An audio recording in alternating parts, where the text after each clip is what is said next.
you, everybody, for coming to the College Football Betting with Aaron Torres YouTube channel. If you could do me a quick favor, see that little subscribe button at the bottom of the screen.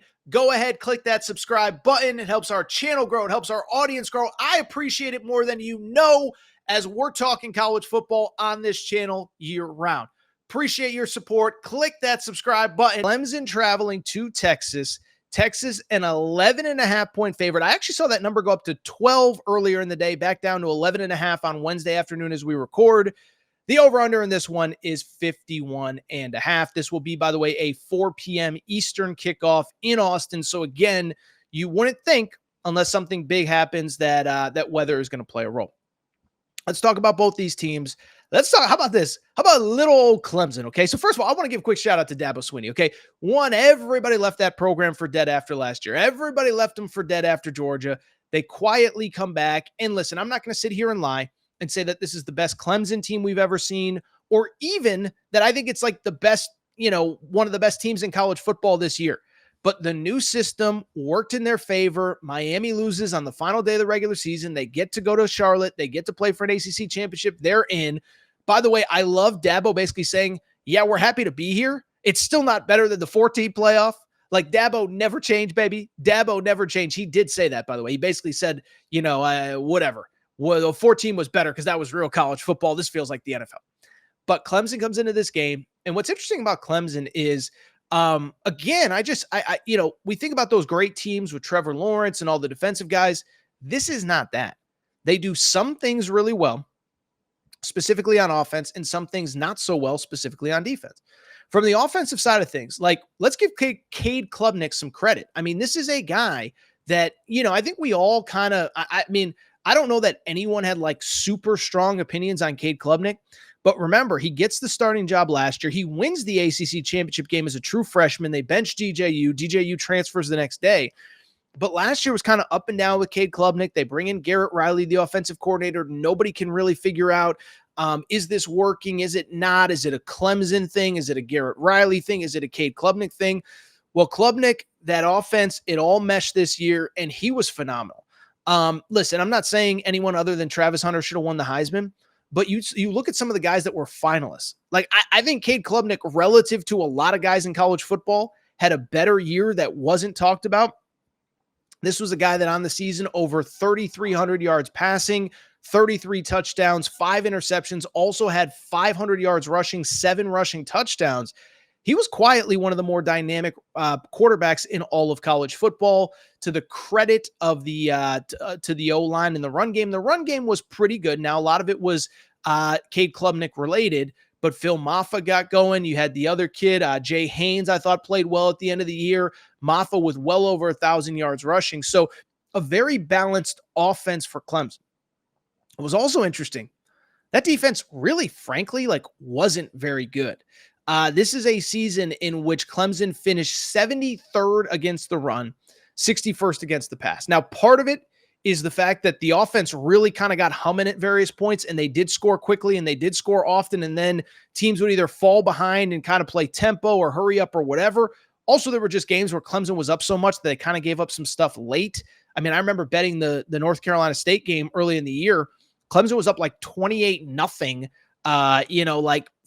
not 4, but 8 minutes into the game, and we're just on cruise control from there. And I think Clemson ended up winning 52-38 or something like that. So I just bring it up because the stats are a little bit skewed, but this defense is not elite. Like, the days of having guy on guy on guy on guy on, it just doesn't exist. And I think this is actually the spot where we have seen kind of Dabo's stubbornness on the portal, Dabo's stubbornness on a lot of things kind of bite him in the butt. And this isn't, by the way, for a Clemson fan listening, this is not going to be a crush Dabo's philosophy segment. I'm just saying is that it doesn't feel like they have the volume of bodies on defense that they've had in the past. They have good individual players, Peter Woods, Sam Brown, who was a freshman All-American. Do they have enough of those guys, though? You go back to the Georgia game in week 1. Remember that? They, I think it was Woodaz. They kind of just subbed him out for a play or two, had to put in a true freshman behind him. Boom, Georgia puts up a big score, puts up a big play, scores, and the game's kind of over. And so that's where the issue's been. The defense has not been good. Then there's the Texas Longhorns. And can we, is this a safe space? Can we have an honest conversation about Texas? Because while Texas's defense was phenomenal this year. And we're going to talk about that defense in a minute. The offense is kind of, what can we say? Not very good. It ain't very good. What's interesting about this offense, first of all, Quinn Ewers has regressed. And you go back to the SEC championship game. We talked about it on the Aaron Torres pod. But I'll be honest, I don't understand. I really don't. The argument from Sark of against Georgia at home, Quinn Ewers is struggling, so we're going to go ahead and put in Arch Manning to see if we can get a spark. But then 4, 5, 6 weeks later, you're playing Georgia in the SEC championship game, and you stick with Quinn Ewers. He wasn't good enough. He's supposedly a little bit banged up, whatever the case is. But you look at Quinn Ewers, really you look at Texas over the back half of the season. Remember, they destroyed Oklahoma in the Red River game. And then after that, they played Georgia. They lost that Georgia game. And you kind of sit there and say, well, wait a second, how good are they? They lose to Georgia. It's not that big of a deal. They'll figure it out, this, that, the other thing. Go back and look at their games after Georgia. Barely survive against Vanderbilt. They beat Florida when Florida had the third string quarterback. Remember, DJ Lagway was hurt, did not play in that game. 20-10 against Arkansas. Kentucky, they win 31-14. I watched that game. Texas was never going to lose it, but Texas never completely blew them out of the water either. 17-7 against A&M. And then, of course, the loss to Texas in the SEC championship game. But look at Quinn Ewers' stats in those games, okay? So in the Arkansas game, 20 of 32, 176 yards in that game. 20 of 31, 191 yards against Kentucky. 17 of 28, 218 against Texas A&M. That's okay. And then, of course, 27 of 46 against Georgia with 2 interceptions. That was a game where he threw the ball a little bit more. The good news is the run game has really gotten going over the last couple weeks. The Wisner kid has really been the difference for that team. A couple just really good games for him prior to Georgia. Again, I'm not going to criticize him for not being able to run the ball against Georgia. It is worth noting, by the way, with Georgia, Kelvin Banks, the All-American left tackle, did not play. Wisner, by the way, the 2 games before Georgia, how about this? 186 yards rushing against A&M, 158 yards rushing against Kentucky. So you have that scenario. The good news for Texas, and again, I think it's the opposite. I think we think of Texas as Sark, play calling, whatever. The defense is unbelievable. Specifically, and I don't think they get enough credit, that secondary is so freaking good. Texas, the number 1 pass defense in college football. This is maybe my favorite stat that I've found in all my playoff prep work.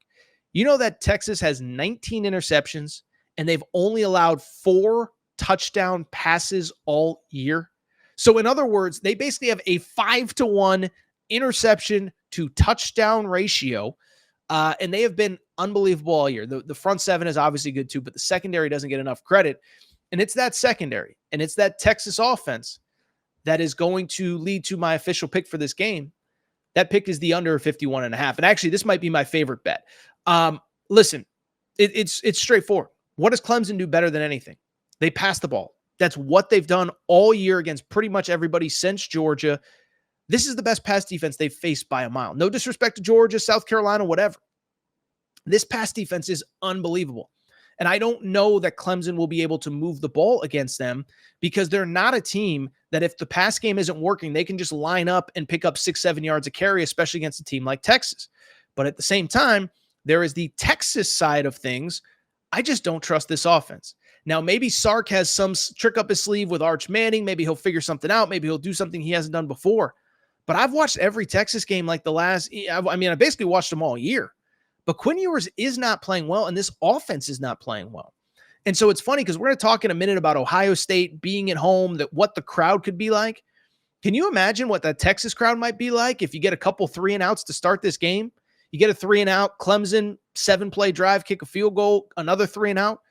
I'm not saying there's going to be booze, but I'm not saying there's going to be booze either. And I'm not talking about B-O-O-Z-E, Matthew McConaughey having fun on the sidelines. I'm talking about B-O-O-S, fans yelling and screaming at their players.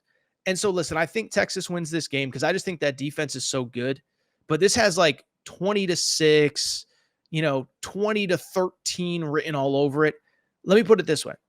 I think if Clemson can somehow find 21 points, they're going to win this game. I don't trust this Texas offense at all. And I don't think 2 weeks off is going to help because remember, they're one of the few teams, Penn State, SMU, or the other ones.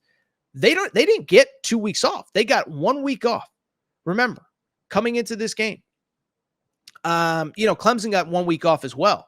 But like Georgia has 2 weeks off. Oregon has 2 weeks off. Indiana, Notre Dame did not play in conference championships. They had 2 weeks off. So Texas is banged up. Kelvin Banks was banged up. Quinn Ewers is banged up. You have guys all over that team that are banged up. I know nobody's 100% at this time, but you wouldn't like that second week to get healthy the way that Oregon and Georgia will have 2 full weeks off before they play next, the way that Indiana, Notre Dame, teams like that have had 2 weeks off since their last game. Long story short, I think Texas wins. I like the under 51.5. Like I said, I would actually be surprised if both these teams even broke 40. And I think if Clemson could somehow get to 21, I think they have a chance to win this game outright at Texas.